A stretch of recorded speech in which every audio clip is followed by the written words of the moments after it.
औज़ुबिल्लाहि मिनश्शैतानिर्रजीम बिस्मिल्लाहिर्रहमानिर्रहीम। I am Mohammad Uzair Naveed. आज हमारी फ़िज़िक्स की क्लास में हम अपना चैप्टर नंबर 3 कंटिन्यू करेंगे, काइनेमैटिक्स ऑफ लीनियर मोशन। ये चैप्टर नंबर 3 हमारा लास्ट लेक्चर में हमने स्टार्ट किया था, जिसमें हमने कुछ टाइप्स ऑफ मोशन और मुख्तलिफ टर्म्स जो है वो डिस्कस की थी। आज हम इसी चैप्टर को आगे कंटिन्यू करेंगे और कुछ मज़ीद टर्म्स हम इस चैप्टर के अंदर आज पढ़ेंगे। तो हम अपना टॉपिक स्टार्ट करते हैं। कंटेंट्स आज के हमारे टॉपिक के जो रहेंगे, जो चैप्टर में, वो क्या क्या होंगे। सबसे पहले हम डिस्टेंस को डिस्कस करेंगे, इसके बाद डिस्प्लेसमेंट, स्पीड, वेलोसिटी, एक्सेलरेशन। ये आज के हमारे टॉपिक्स हैं जो हम अपने लेक्चर के अंदर डिस्कस करेंगे। टॉपिक स्टार्ट करने से पहले Islamic integration. Until when he comes to us, he says, "Oh, I wish there was between me and you the distance between the east and west. How wretched a companion." Surat number 43 की आयत number 38। सबसे पहले distance की बात करते हैं। Distance क्या है? Distance is a measure of the space between two things. अगर हम नॉर्मली देखें तो मसलन डिस्टेंस हम क्या कहते हैं, यानी फासला, किसी एक चीज से किसी दूसरे चीज के दरमियान जो गैप है, जो स्पेस है, उसको हम क्या कहते हैं? डिस्टेंस कहते हैं। जैसे फॉर एग्जांपल दो लोग खड़े हुए हैं, ठीक है, तो हम कहते हैं ये आपस में कितनी दूरी पर खड़े हुए हैं। ये जो दूरी है, ये जो फासला है एक दूसरे से, ये क्या है? डिस्टेंस है। It can be measured along any path. हाँ, सबसे अहम चीज जो समझने की है वो क्या है, ये डिस्टेंस जो होता है वो किसी भी रास्ते पर नापा जा सकता है। फॉर एग्जांपल ऐसा नहीं है कि बिल्कुल स्ट्रेट नापा जाए, लेकिन क्या, अगर हम टर्न आता है बीच में तो उसको भी मेजरमेंट में कैलकुलेट करते हैं, ठीक है। Distance is how far one thing is from another thing. Distance basically क्या है कि एक चीज दूसरी चीज से कितनी दूर है, कितने फासले पर है, ये क्या है? ये सिंपल डिस्टेंस है। It is a scalar quantity. आपको याद होगा लास्ट लेक्चर में हमने डिस्कस किया था vector quantities and scalar quantities. उसका थोड़ा सा रिव्यू कर दूं मैं। Scalar quantities are those quantities which completely specified by their magnitude. यानी स्केलर क्वांटिटीज वो क्वांटिटीज हैं जो सिर्फ अपने मैग्नीट्यूड से कंप्लीटली स्पेसिफाइड हो जाती हैं, जबकि वेक्टर क्वांटिटीज के लिए क्या चाहिए होती है? हमें मैग्नीट्यूड के साथ साथ डायरेक्शन चाहिए होती है। तो डिस्टेंस स्केलर क्वांटिटी है, इसका मतलब क्या है कि डिस्टेंस के लिए डायरेक्शन की जरूरत नहीं है। देखें, ये डिस्टेंस है। फॉर एग्जांपल आपको एक व्हाइट एक लाइन नजर आ रही है जिसके ऊपर दो ब्लू कलर की लाइंस हैं। अब इन दोनों के दरमियान एक ग्रीन कलर से शो किया गया है डिस्टेंस, यानी इस एक ब्लू लाइन से दूसरी ब्लू लाइन के दरमियान जो फासला है ये क्या है? डिस्टेंस है। फॉर्मूला क्या है इसका डिस्टेंस का? It is represented by s and its formula is s is equals to v multiply by t। यानी कि अगर हम वेलोसिटी या स्पीड मल्टीप्लाई कर दें टाइम से तो ये क्या बन जाता है? डिस्टेंस बन जाता है। अब क्योंकि ये स्केलर क्वांटिटी है इसलिए इसमें डायरेक्शन की जरूरत नहीं है। इसका यूनिट क्या है? आपको याद होगा हमने पढ़ा था डिस्टेंस जो होता है इसका यूनिट मीटर है। यानी हम लेंथ फाइंड कर रहे हैं, डिस्टेंस लेंथ में कैलकुलेट की जा सकती है, तो हम क्या कहते हैं? इसका यूनिट जो है वो एसआई यूनिट, वो मीटर है। डिस्प्लेसमेंट, डिस्प्लेसमेंट क्या है? अब डिस्टेंस और डिस्प्लेसमेंट में फर्क क्या है? Displacement is the shortest distance between the initial and final position of the body. Displacement जो है वो क्या है? दो पोजीशंस के दरमियान फर्क है, लेकिन कौन सी? इनिशियल और फाइनल पोजीशंस। लेकिन यहां पर जो एक बात समझने की है वो क्या है? डिस्प्लेसमेंट में डायरेक्शन शामिल है। It is a vector quantity, ठीक है। ये क्या है? एक वेक्टर क्वांटिटी है। अब अगर हम यहां देखें एक इमेज के ऊपर तो डिस्प्लेसमेंट और डिस्टेंस का फर्क आपको थोड़ा सा समझ में आएगा। एक पॉइंट ए है और एक पॉइंट बी है। अब इसके दो रास्ते हैं। एक तो स्ट्रेट रास्ता है जो ए से सीधा बी की तरफ जा रहा है, यानी कि एक ही डायरेक्शन में ए से स्टार्ट किया और बिल्कुल सीधा बी पर पहुंच गए। ये क्या है? स्ट्रेट, एक डायरेक्शन में। अब डायरेक्शन आ गई इसमें, तो डायरेक्शन आ गई तो ये क्या बन गई? डिस्प्लेसमेंट। हाँ, अगर हम देखें कि ए से बी तक पहुंचने के लिए पहले वो सी पॉइंट पर गया, फिर डी पॉइंट पर गया और फिर डी से बी पॉइंट पर पहुंचा। अब ये क्या है? मुख्तलिफ डायरेक्शन तब्दील करता हुआ बी तक पहुंचा। तो ए से लेकर बी तक का फासला जो सी और डी से होकर गया वो डिस्प्लेसमेंट नहीं हो सकता, क्योंकि उसके स्पेसिफिक डायरेक्शन नहीं है। वो क्या होगा? वो डिस्टेंस होगा। तो ए से लेकर बी तक स्ट्रेट रास्ता जो एक ही डायरेक्शन में है वो डिस्प्लेसमेंट है।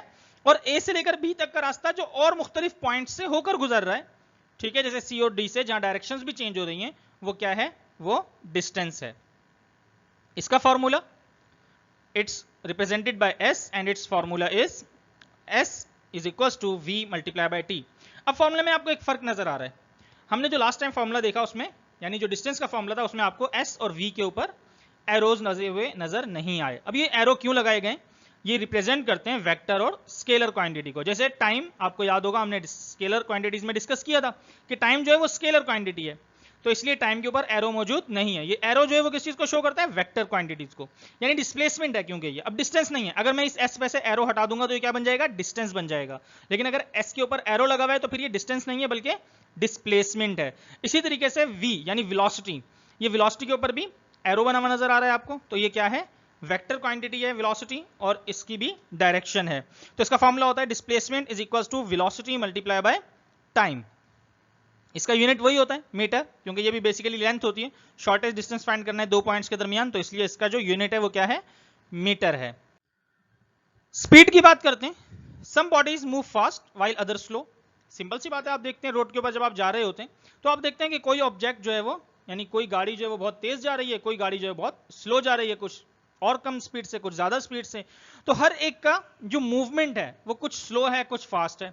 अब उनके दरमियान कंपैरिजन कैसे होगा, उनके दरमियान कंपैरिजन जो है बेसिकली वो एक फिजिकल क्वांटिटी जनरेट करता है, यानी एक फिजिकल क्वांटिटी बनाता है जिसको हम स्पीड कहते हैं। यानी उसके दरमियान जो क्या होता है, फर्क है, कंपैरिजन है, मवाजना है उनके दरमियान, वो किस चीज से किया जाता है, स्पीड से। ये तेज जा रही है इसका मतलब इसकी स्पीड ज्यादा है, ये स्लो जा रही है इसका मतलब इसकी स्पीड कम है, ठीक है। तो स्पीड जो है वो क्या है, एक फिजिकल क्वांटिटी है, ठीक है। अब स्पीड की डेफिनेशन अगर हम देख लें, it is the ratio of the distance travelled by the body to the time taken for the travel. यानी स्पीड को हम सिंपल जबान में ये कहते हैं कि how much time covered in specific time, कितनी देर में कितना फासला तय किया, ये स्पीड होती है। जैसे स्पीड हम कह रहे होते हैं ना, हमारा स्पीडोमीटर हमें बता रहा होता है जब हम गाड़ी ड्राइव करते हैं या हम बाइक चला रहे हैं या हम कहीं गाड़ी की बराबर वाली सीट पे बैठते हैं और स्पीडोमीटर पर नजर पड़ती है तो वहां पर उसकी एक नीडल चल रही है जो कभी 20 पर, कभी 40 पर, फिर 60 पर। वो क्या है, 20, 40, 60 या 30 या 50, वो उसकी टाइम बता रहा है कि 1 आवर के अंदर इतना फासला कवर हो रहा है, किलोमीटर पर आवर, यानी आप 1 घंटे में इतना फासला तय करेंगे इसी स्पीड से। तो वो स्पीड बता रही है हमें कि 1 घंटे में फासला कितना तय हो रहा है, जो उसकी डेफिनेशन भी है कि स्पेसिफिक टाइम में डिस्टेंस बताएगा कि इतनी देर में इतना फासला आपने तय किया, तो वो आपकी स्पीड कहलाएगी। फॉर्मूला देखिए अगर हम स्पीड का, तो स्पीड का फॉर्मूला, इसको हम v से रिप्रेजेंट करते हैं और इसका फॉर्मूला क्या होता है, डिस्टेंस अपॉन टाइम। इसी तरह इसका यूनिट मीटर पर सेकंड, इसका ऐसा यूनिट है क्योंकि हमारे पास जो डिस्टेंस है उसका यूनिट मीटर होता है और जो नीचे टाइम है उसका यूनिट सेकंड होता है, तो इस तरीके से इसका यूनिट बनता है हमारे पास मीटर पर सेकंड। स्पीड की बात अगर हम वेलोसिटी की बात करें, तो जैसे डिस्टेंस और डिस्प्लेसमेंट में जो बेसिक फर्क है, जो बेसिक डिफरेंस है वो क्या है, डायरेक्शन का, यानी स्केलर और वेक्टर का है। सेम इसी तरह स्पीड और वेलोसिटी में जो बेसिक डिफरेंस है वो क्या है, डायरेक्शन का है। यानी कि स्पीड स्केलर क्वांटिटी है, वेलोसिटी वेक्टर क्वांटिटी है। Speed only refers to the time rate at which a body is moving.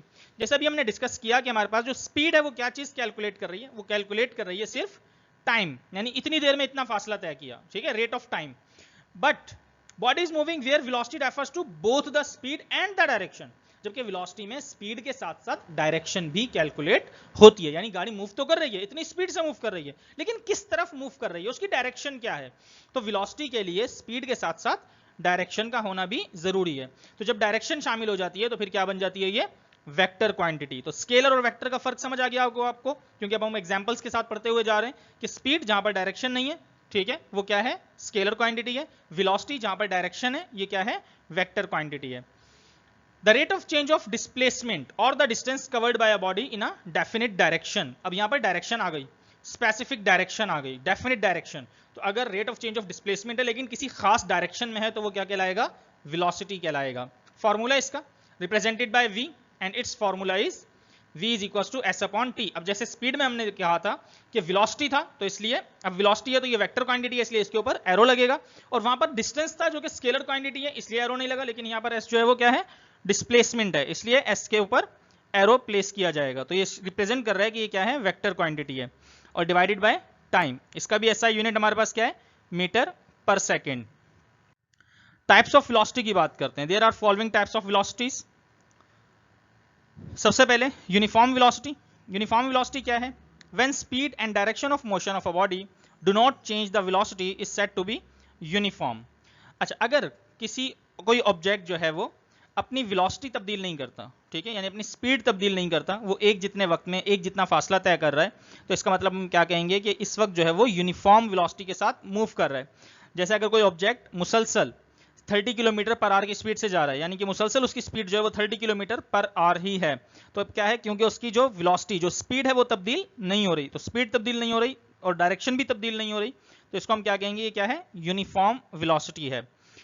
इसके अलावा अगर हम देखें वेरिएबल वेलोसिटी, तो ये उसका रिवर्स हो जाता है कि अगर कोई ऑब्जेक्ट अपनी स्पीड या डायरेक्शन या दोनों चेंज कर रहा है, यानी या तो स्पीड चेंज हो रही है या फिर डायरेक्शन चेंज हो रही है या फिर दोनों तब्दील हो रहे हैं, ठीक है, तो इस केस में हम क्या कहते हैं कि अब वेलोसिटी कौन सी है, वेरिएबल वेलोसिटी है, यानी वेलोसिटी तब्दील हो रही है, कभी उसकी स्पीड कम हो रही है, कभी उसकी स्पीड ज्यादा हो रही है, तो इसलिए हम इसको क्या कहेंगे, ये क्या है, वेरिएबल वेलोसिटी। लास्ट हमारा टॉपिक है एक्सेलरेशन का। Rate of change of velocity is called acceleration. जैसे अभी हमने डिस्कस किया वेरिएबल वेलोसिटी को, वेरिएबल वेलोसिटी में हमने क्या पढ़ा कि वेलोसिटी क्या हो रही है, तब्दील हो रही है, तो यही जो वेलोसिटी की तब्दीली है उसको हम क्या कहते हैं, rate of change of velocity, यानी वेलोसिटी में जो तब्दीली है वो क्या है, एक्सेलरेशन। अब वेलोसिटी में तब्दीली दो तरह से है, या तो स्पीड तब्दील हो रही है या फिर डायरेक्शन तब्दील हो रही है, दोनों ही सूरतों में एक्सेलरेशन होता है, यानी या तो डायरेक्शन तब्दील हो रही हो या फिर स्पीड तब्दील हो रही हो, तो दोनों ही सूरतों में क्या होता है, एक्सेलरेशन होता है। ये भी क्या है, एक वेक्टर क्वांटिटी है जिसका फॉर्मूला हमारे पास मौजूद है, इसको हम रिप्रेजेंट करते हैं ए से, और इसका फॉर्मूला है हमारे पास acceleration is equals to delta V upon T, यानी कि हमारे पास change in velocity divided by time, जिसको हम सिंपल वर्ड्स में क्या कहते हैं, rate of change of velocity कहते हैं। इसका यूनिट हमारे पास ऐसा यूनिट है इसका मीटर पर सेकेंड स्क्वायर, ठीक है। इसकी कुछ टाइप्स के बारे में बात कर लेते हैं, टाइप्स ऑफ एक्सेलरेशन। कुछ टाइप्स हैं इसकी, जैसे पॉजिटिव एक्सेलरेशन। अब हमारे पास दो केस हैं, वेलोसिटी या तो इंक्रीज हो रही होगी या फिर डिक्रीज हो रही होगी। अब यही हमारे पास एक्सेलरेशन की दो टाइप्स बनती हैं, जिसमें हम कहते हैं कि अगर वेलोसिटी इंक्रीज हो रही है, if the velocity of the body increases continuously then the acceleration is said to be positive acceleration। यानी कि अगर वेलोसिटी मुसलसल इंक्रीज हो रही है तो हम क्या कहेंगे कि कौन सा एक्सेलरेशन है, पॉजिटिव एक्सेलरेशन है। और अगर हमारे पास वेलोसिटी डिक्रीज हो रही हो, यानी कि वेलोसिटी कम होती जा रही है, स्पीड कम होती जा रही है, तो इसको हम क्या कहेंगे, ये क्या है, नेगेटिव एक्सेलरेशन है, या इसको डी एक्सेलरेशन भी कहा जा सकता है। यानी इसको हम कहते हैं क्या हो रहा है, डी एक्सेलरेशन हो रहा है, यानी वेलोसिटी क्या होती जा रही है, कम होती जा रही है। जीरो एक्सेलरेशन है हमारे पास, if a body moves with uniform velocity then it has zero acceleration. अगर हमारे पास कोई ऑब्जेक्ट जो है वो यूनिफॉर्म वेलोसिटी से मूव कर रहा है, जैसे अभी हमने पढ़ा कि यूनिफॉर्म वेलोसिटी का मतलब उसकी स्पीड कांस्टेंट है, यानी एक जितने टाइम में एक जितना फासला कवर हो रहा है, तो वो यूनिफॉर्म वेलोसिटी है, और इस केस में जो एक्सेलरेशन होगा वो क्या होगा, जीरो एक्सेलरेशन होगा। यूनिफॉर्म एक्सेलरेशन है, if the velocity of the body change equal amount in equal interval of time then its acceleration is said to be uniform acceleration. अगर वेलोसिटी तब्दील तो हो रही है लेकिन एक जितने टाइम में एक जितनी तब्दील होती है, यानी कि स्पेसिफिक टाइम ऑफ फ्रेम के अंदर एक जितनी वेलोसिटी तब्दील हो रही है, तो वेलोसिटी की जो तब्दीली है वो क्या हो जाएगी, कांस्टेंट हो जाएगी, तो उसको हम क्या कहेंगे। अब जो एक्सेलरेशन जनरेट हो रहा है, ना ये पॉजिटिव हो रहा है ना ही नेगेटिव हो रहा है, बल्कि क्या हो रहा है, यूनिफॉर्म एक्सेलरेशन हो रहा है, क्योंकि वेलोसिटी एक जितने टाइम में एक जितनी चेंज हो रही है यहां पर। Last one is variable acceleration. अब यहां पर अगर वेलोसिटी जो है वो इक्वल इंटरवल्स ऑफ टाइम में rate of change of velocity जो है वो इक्वल नहीं है, यानी वो वेरिएबल है, कभी वेलोसिटी एक जितने टाइम में ज्यादा चेंज हो रही है, कभी कम चेंज हो रही है, तो rate of change of velocity अगर वेरिएबल होगा तो उस सूरत में जो एक्सेलरेशन प्रोड्यूस होगा वो एक्सेलरेशन भी क्या होगा, वेरिएबल एक्सेलरेशन कहलाएगा। होम टास्क की तरफ आते हैं। अब आपने क्या करना है, जो हमने आज टॉपिक्स डिस्कस किए, distance, displacement, speed, velocity and acceleration, इनकी डेफिनेशंस याद करें, ठीक है, इनके यूनिट्स और फॉर्मूलाज को याद करें। नेक्स्ट लेक्चर में इंशाल्लाह हम इनके कुछ न्यूमेरिकल सॉल्व करेंगे। अस्सलाम वालेकुम रहमतुल्लाहि व बरकातुहू। अल्लाह हाफिज़।